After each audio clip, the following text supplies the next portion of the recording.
So, hello everyone. My name is Dennis Lal. I'm working here at the Stanley Center of the Broad Institute, and today I want to present a very basic and top-level presentation about SCN2A disorders.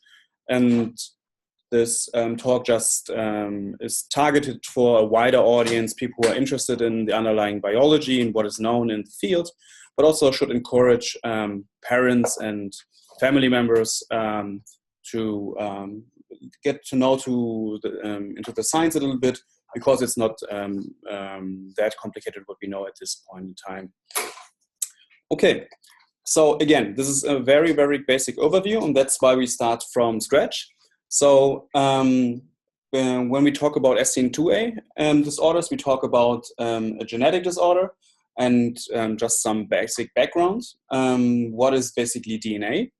And throughout this talk, I will give multiple comparisons about the underlying principles we in research think about the disease, and will then give always a comparison to or an analogy to cars, because they are quite, this is a good example to understand the biology.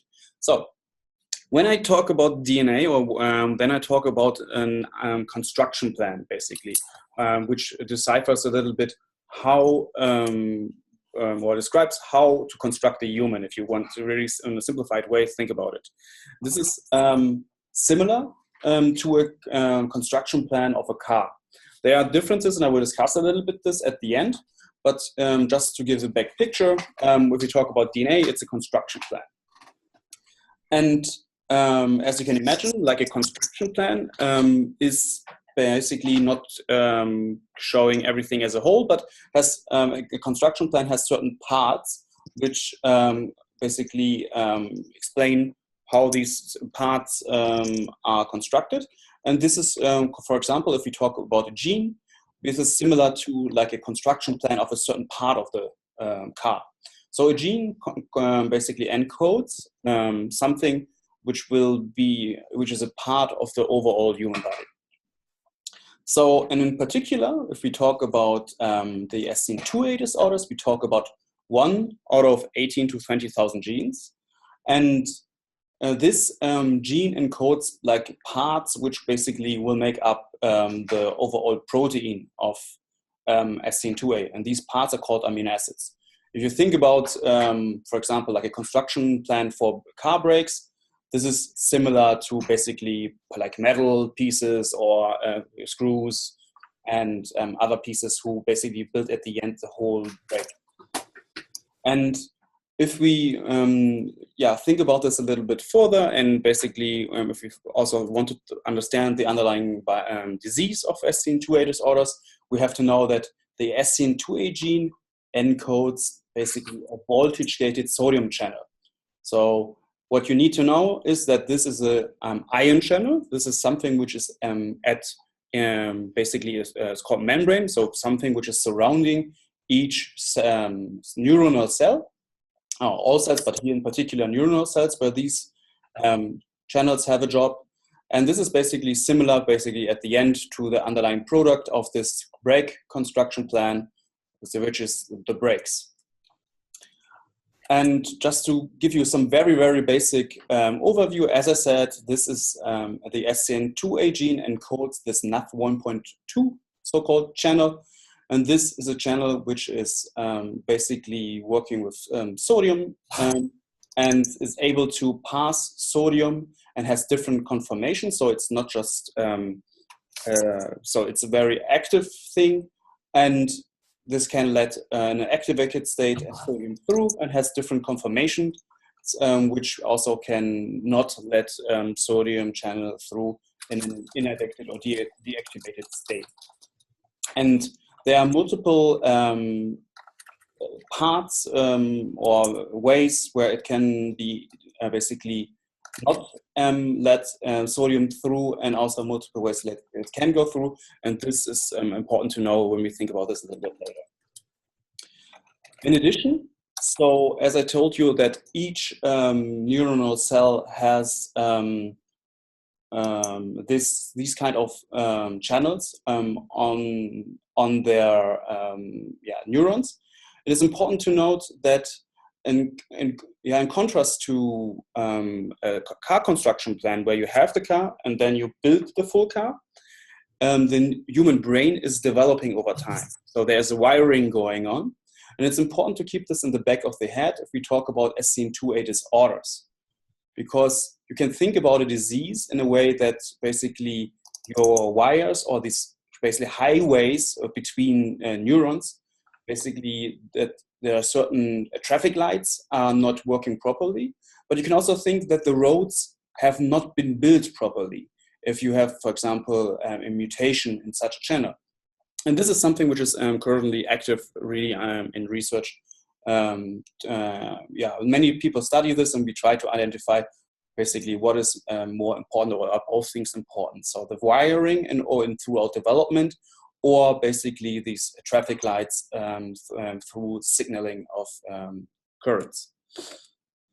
So when we talk about the mutations or variants in the SCN2A gene, then we think about this in multiple ways. So we think about variants, which basically you have, but actually don't do anything. So there might be variants which some of us carry, or is very likely even, which basically do not have an effect at all on the channel. And with the car example, so the brakes would just be normally there and they would work. However, there are some mutations which lead to a so-called stop signal. And these so-called truncating, because it truncates the protein, these stop signals lead to the situation that you don't have the channel from this gene. Luckily, every one of us has 2 copies, one from mom and one from dad. However, it might be the situation if you have a stop signal that you only have 1 copy instead of 2. And this leads to less channel. And this might be a problem. So you can imagine, if you think about a car, if you would have usually like 4 brakes, suddenly you have only 2, this might be a problem. So in addition, besides these truncating variants, there are these so-called missense variants. And these missense variants, they lead basically to 2 copies, like you still have the copy from mom and dad, but one of those copies where you have the mutation is at a certain position changed. So there you have we call this substitution in genetics. So we have one out of many, many amino acids, so of these tiny building parts which make the channel, which is changed. And this can lead to a different function. If you think about this, for example, in the example of the brakes, you might have the situation that you have a variant specifically where the brake, and an important part of the brake, where you, for example, have a different kind of screw, and or a screw, for example, which is too small or too big, and which leads to dysfunction of the brakes. And this can be dangerous. So it's similar to, it can be as dangerous or worse compared to having less brakes overall. So now we talk a little about SCN2A and patients. So in March 2017, collaboration partners of us and ourselves have collected a large number of patients positive or variants of patients with SCN2A variants. And what we saw is basically that the vast majority of patients carry missense variants, whereas the minority of patients carry these so-called truncating variants. It's important to note that this relationship might be at the moment biased because there's a lot of sequencing and genetic testing going on in the more neurological epilepsy type of world, whereas the autism world is sequencing less. And I will talk about this at the moment, at least in clinical routines, but I will talk about this more in the next slide. So if we think about this truncating variants, keep in mind where you have less channel because one copy either from mom or dad is not there or not working. So in these kind of patients, you see more frequently that these patients have autistic symptoms or developmental delay. So whereas only 50% have seizures, and usually these kind of seizures start late. So there seems to be somewhat, it's not really clean, but there seems to be some pattern that this is enriched for more like autistic developmental disorders with or without seizures, and then these seizures are later. However, if we look at those patients which have the missense variants, we see that only 20%, so significantly less compared to the truncating variants, have autistic features. However, almost 80%, compared to 50%, have seizures. And most of the time, these seizures start in the first days in life, and most frequently, day one. And there's already some research going on there which asks the question if it's even starting in utero before. And this is hard to test, but people are looking into this at the moment. So, are all missense variants bad? And this, it's very important to note it's not the case. And this is very, very, very important in interpretation of genetic tests and in clinical care. So it's even the case that the vast majority of missense variants will not cause disease.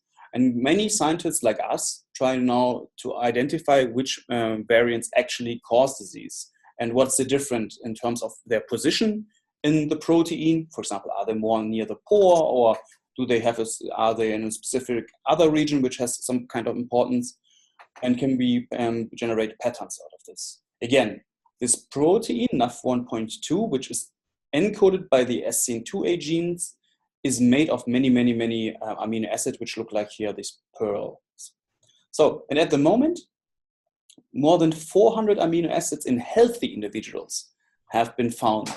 And just to bring things into context, the whole NAF1.2 channel has 2005 amino acids, of which we already know that 400 amino acids are very, very unlikely to cause disease, because we know that these mutations have been found in healthy individuals which are quite old. Most of them are between 40 and 60, and they don't have epilepsy or autism. So here we have already some confidence that we can at least rule out that these 400 positions are associated with disease. In contrast, we now round about 100 positions where we have patients which have these severe disorders, and where we have a where we have a higher chance of if a new patient has a variant, there's a higher chance that this variant is actually causative if it's found at the same position. You see that there's a wide range, because again, it is not that trivial at the moment to distinguish between a true pathogenic variant and a variant which is fits the phenotype but actually doesn't do something. What I mean with this?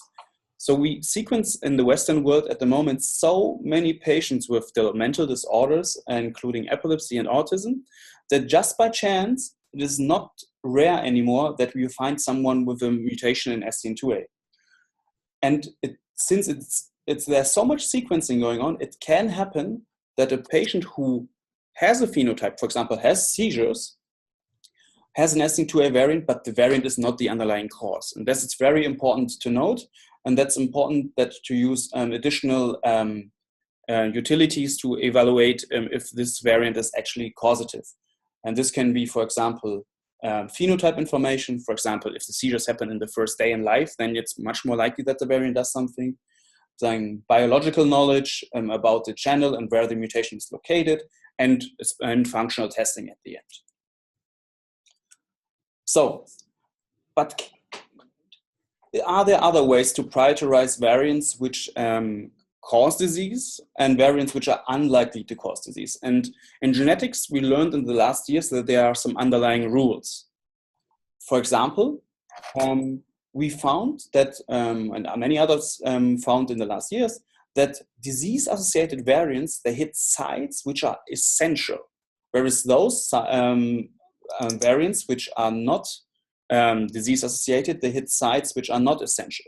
And now here in this example, we're coming back to the cars, if we think about the brakes in a car, and you would have a mutation in the brake, it's much more likely that you have some kind of bad outcome when it comes to driving. However, if you think about the entertainment system, and you would have a mutation in the entertainment system, then your driving is totally fine. and you would not have a bad outcome. So, but on the other hand, a colleague of mine recently made the joke. He has 2 young children, and the situation might be more devastating, but doesn't affect the overall driving of the car. So, if we now think about think about the mutation in the brakes, then already in this car example, it becomes clear that mutation or alteration in the construction of the brakes can have multiple effects. For example, which affect the driving of the car overall. For example, if the brakes don't unlock, the car cannot drive at all. If the brakes do not work at all, then you have really trouble if you want to drive a curve or somewhere, and you have a big problem. On the other hand, the brakes might work in a really different way you would expect it, and which would also have dangerous effects while driving. And this example is also true for the voltage-gated sodium channel NAV 1.2, but I will talk about this later a little bit. So the question is, how can we identify essential sites in a car and sites which are not essential? And this is a principle which is very comparable to what we do in genetics. So, for example, if you look at this group of cars, and you can identify essential sites simply by asking, what do all these cars have in common? And you will see that all these cars will have brakes. All these cars will have a steering wheel. However, not all cars have a roof. As you can see, the roof is not important for driving, and so is not the entertainment system and so on. However, if we now look at our NAV 1.2 channel, we can apply the same principle and ask, what is similar at related channel? And I can tell you there are 9 other versions of this voltage-gated sodium channel, which have different roles in different organs of the human body, which are construction-wise very, very, very similar to NAV 1.2, but not in all positions. And we can apply basically the same principle to identify sites which have been conserved through millions of years, because all these channels basically belong to the same family. And with this approach, we could recently show that we can narrow down sites in NAV 1.2 which are functionally more important. So, if we basically can already narrow down the sites which are more important, the question is, can we also predict sites have we already learned something about regions or associations with the phenotype which are related to the variance? As again, if we talk again about the car, you remember there are some positions in a car when the brakes would not work. That the position X, for example, you would have a situation that your brakes do not unlock. For example, in another position, you would have the situation that your car cannot stop, and in another position, the car cannot drive properly. And this is really, you can already imagine this in the car example, that it's really dependent where your change in construction happens. And similar to the channel. So there are some sites where we think that which are more likely to cause loss of the function of the channel, so there's less firing. There are other sites where we think these sites, if they are mutated, they lead to more firing. And there are other sites which lead to some kind of other outcome of the channel. And this is very important to note, because when we think about missense variants, so these variants which change certain amino acids, so a part of the channel, it might really depend on where this exchange happens, when it might lead to a different kind of channel function and also to a different kind of disorder. And this is actually what we see. So the current literature suggests that those missense variants, so these exchanges of individual nucleotides which lead to an exchange of an amino acid, are more likely to cause autism when we think about loss of function variants. So the channel is not firing enough. What, Barbara? And no, the earbuds are great. It's not a problem. And in addition, we have the situation that when we look at those patients which have very early onset seizures, that it looks at the moment that those children are more likely to have mutations which lead to too much firing of the channel, so-called gain of function. So, in summary, SCN2A genetic variants can lead to a wide range of neurodevelopmental disorders.